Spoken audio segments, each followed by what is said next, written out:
What's up guys? Today in this video, we're gonna talk about everything self-filming. A super common topic on Facebook pages and hunting forums is how to get started self-filming. What equipment do you need? What are the pros and cons? What's the best? What's the cheapest? So what I'm gonna do in this video is answer some of those questions, walk through what I use personally, how I set it up, walk through the pros and the cons of self-filming, and hopefully it helps somebody out there get started filming their hunts. If you guys like this type of content, like this video and consider subscribing to my channel. So let's start with the pros and the cons. When I first started self-filming, I had two main objectives. The first was to document all of my hunts so I could relive those memories again and again and again. The second objective was to simply share those hunts with my friends and my family. We'd all get back to camp, we tried to explain what we saw, the encounters that we had, the bucks we might have seen in the distance, and instead of trying to recall from memory what exactly happened, it's a heck of a lot cooler just to be able to show everybody exactly how things played out. The third main positive to self-filming your hunts is knowing exactly where you hit an animal. Things happen fast in the woods. If you make a less than ideal shot, being able to rewatch that footage, diagnose exactly where on the body you hit that deer or that elk or whatever the animal might be, can give you clues to how long you should wait before you start picking up the track on that animal. By doing so, you're gonna bump less deer out of their beds and your recovery rate's gonna be a lot higher. Another really cool thing about filming your hunts is being able to rewatch that footage and learn. If you're an athlete, you're probably familiar with rewatching game film, picking out little details and nuances to be able to improve your game. When you study your past hunts, you're able to start putting the puzzle pieces together better. You can figure out why a deer was bedded in a specific area, why a buck had a certain demeanor, why things played out the way they did,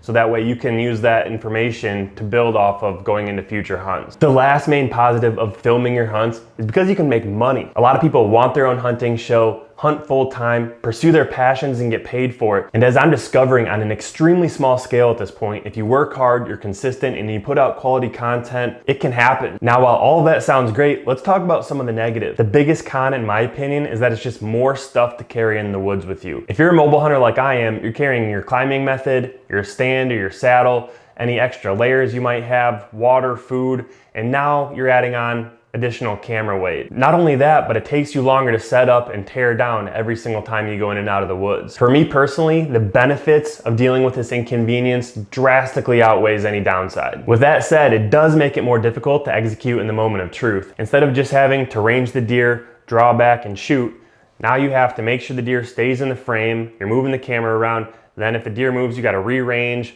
draw back, then shoot. You're adding steps, you're adding movement in the tree, and overall just makes it harder to execute. The last main downside to filming your hunts, in addition to not being able to exaggerate how big those bucks you saw were or how close you actually got to killing your target buck, is that frankly, filming your hunts can get expensive. Camera gear can get really, really expensive, but technology has come so far that even with a tiny little camera, you can get HD footage. In a future video, I plan to put together the ultimate budget self-filming rig, but for now, I'm gonna show you exactly what I use. I've been upgrading my equipment over time, so I'll show you what my setup is, how I set it up, why I use the equipment I do, and hopefully you can get some ideas. So now let's head out into the field and I'll show you exactly what I use and how I set it up. I'm not quite at hunting height, but I'm gonna walk you through the exact steps I take when I'm setting up my self-filming gear when I get in the woods to hunt. The first thing I do once I attach my safety line to the tree, which I don't have because I'm 2 feet off the ground, is I take off my backpack and set it on the seat. And that is one big plus of having a tree stand, is you have a platform to be able to do that. Once I get my backpack down, the first thing that I pull out is my 4th arrow, shoulder and base. This is from the Carbon Arm 3.0 with a talon. And I actually am not using the stock strap. I'm using a over center buckle. It makes it a lot easier instead of a ratchet strap. And all I do is put it on what would be my left side while I'm facing the tree.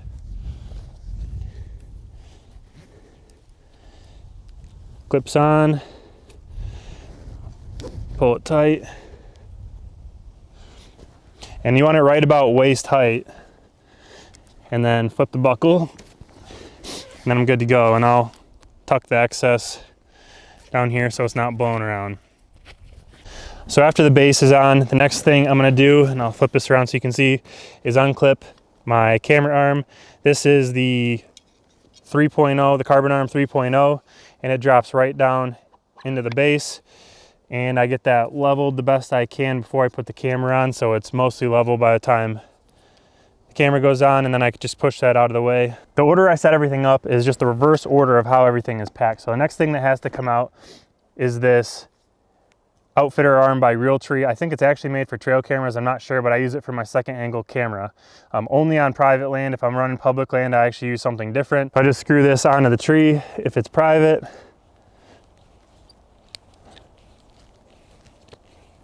Next up is my second angle camera, the Sony a7 III. This is a really nice camera to be using as a second angle. I would use it as my primary camera, but personally it's just too much of a pain to self-film and be able to manually focus and zoom. So I prefer the camcorder for that, which I'll show you in a second. But this is gonna go right into here, screw onto those threads there. And on here I have a 14mm lens. It's super wide angle, which is great for hunting scenarios. And I have the Rode Video Micro for the mic, but you just loosen this screw here, which you probably can't see, and I can adjust this to frame it up kind of how I want. And then I stick this lens cap in my backpack. I'm gonna leave it on for now. Then this gets flipped open. Now there's nothing blocking me from getting into the main compartment. And that's where I pull out the Canon XA30. That's my main camera here. And I thread my Sennheiser shotgun mic on there. It's the MKE 400, I believe. Plug the mic in, maybe. Plug the mic in. And then I'm putting it on my fourth arrow arm. And this is the Manfrotto Be-Free fluid head. And then this is the VariZoom Stealth Zoom Lance remote. And that just plugs into the body of the camera. And then I'm able to just flip that on, get it rolling.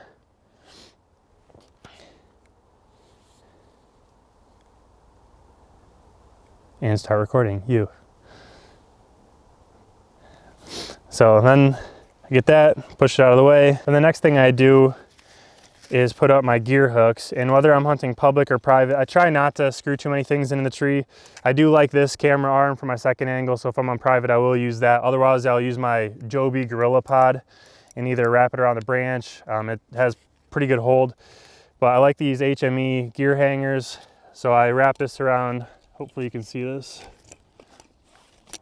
So now that I got my HME gear hanger up here, this is actually the Genesis 3D printed bow hanger. I love it, highly recommend it, and I'll put a link to that down below. But how I mount my GoPro a lot of times is on this gooseneck. This is the Hero 5. I'm probably going to be upgrading to the Hero 9 this year. That is one piece of equipment that I want to upgrade. But I take this big clamp, hook it on, hook it on here, and then I'm able to bend this. And a lot of times I'll do more of like a straight down angle, where this wide one, this Sony is going to get the whole frame. It's going to get a good picture of everything that's going on. This will be like a straight down shot. I've also started putting a GoPro on the stabilizer of my bow, and I'll link to all this stuff down below. But a couple of my videos, I didn't get the impact on camera, and to mitigate that, I think I'm going to start having some type of action camera on my stabilizer. So no matter what, minimally I have that on film, and I can reference that if I need to know where I hit the animal, and just for documentation purposes. So this is what it looks like all set up.